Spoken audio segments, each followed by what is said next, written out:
A entrada de Jesus em Jerusalém.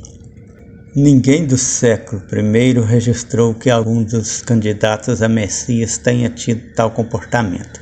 Mas se um deles fez isso, o fato nos dá uma ideia de qual teria sido seu plano. Ele não teria chegado para morrer pelo mundo, mas para realmente libertar seus conterrâneos e estabelecer o reino mundial predito pelos profetas e esperado por todos eles. O plano não teria dado certo, vindo seus seguidores posteriormente passar ao mundo a ideia de que ele teria vindo para morrer, ressuscitar e depois retornar para estabelecer o reino.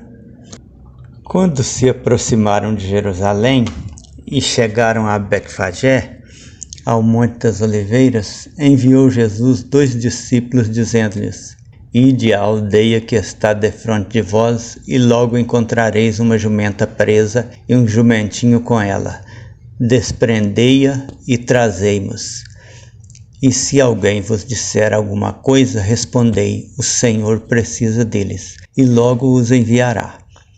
Ora, isso aconteceu para que se cumprisse o que foi dito pelo profeta: Dizei à filha de Sião: Eis que aí te vem o teu rei, manso e montado em um jumento, em um jumentinho, cria de animal de carga. Indo, pois, os discípulos e fazendo como Jesus lhes ordenara, trouxeram a jumenta e o jumentinho, e sobre eles puseram seus mantos, e Jesus montou. E a maior parte da multidão estendeu seus mantos pelo caminho, e outros cortavam ramos de árvores e os espalhava pelo caminho. E as multidões, tanto as que o precediam como as que o seguiam, clamavam dizendo: Hosana ao filho de Davi, bendito o que vem em nome do Senhor, Hosana nas alturas. Ao entrar ele em Jerusalém, agitou-se a cidade toda e perguntava: Quem é este? E as multidões respondiam: Este é o profeta Jesus de Nazaré da Galileia. Então Jesus entrou no templo, expulsou todos os que ali vendiam e compravam, e derribou as mesas dos cambistas e as cadeiras dos que vendiam pombas, e disse-lhes: Está escrito: A minha casa será chamada casa de oração, vós, porém, a fazeis covil de salteadores. Mateus 21, versículos 1 a 13. Se tal fato tiver ocorrido mesmo, terá sido uma mostra de que esse herói pensava em estabelecer aquele reino que os hebreus tanto esperavam. Um profeta havia escrito: Alegra-te muito, ó filha de Sião, exulta, ó filha de Jerusalém, eis que vem a ti o teu rei, ele é justo e traz a salvação, ele é humilde e vem montado sobre um jumento, sobre um jumentinho, filho de jumenta. De Efraim exterminarei os carros, e de Jerusalém os cavalos, e o arco de guerra será destruído, e ele anunciará paz às nações. E o seu domínio se estenderá de mar a mar, e desde o rio até as extremidades da terra. O Senhor dos exércitos os protegerá.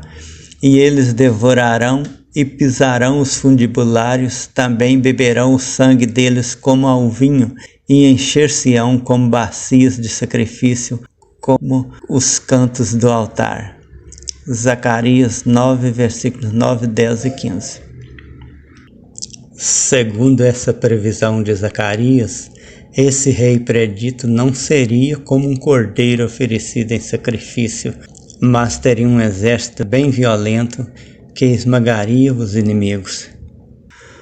Com o comportamento acima mencionado, certamente esse herói esperava encontrar um apoio maciço de seu povo e assim se libertar dos romanos.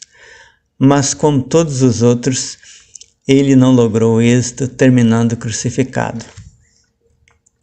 Um detalhe que indica que o grupo de Jesus não teria sido assim tão pacífico e desarmado está no Evangelho de João.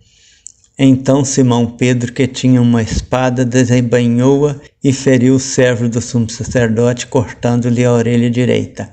João 18, versículo 10. Aquela filosofia de colaborar com os inimigos, oferecendo a face esquerda a quem batesse na direita, entregar a túnica a quem tomasse a capa, etc., parece mais elaboração evangélica. Como os evangelhos foram escritos muitas décadas após o tempo em que se diz ter ocorrido a morte de Jesus, tudo parece ter sido adaptado para mudar o caráter de sua missão libertadora.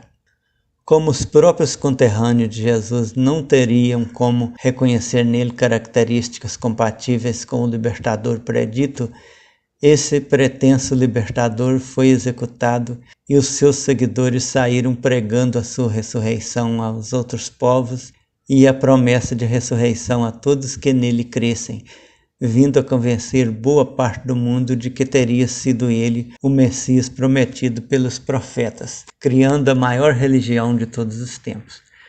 Mas não resta dúvida de que, como Tiradentes e outros que se revoltaram contra os portugueses no tempo do Brasil colônia, esse libertador, que ao que tudo indica nem se chamava Jesus, foi executado por pretender libertar o povo do jugo romano.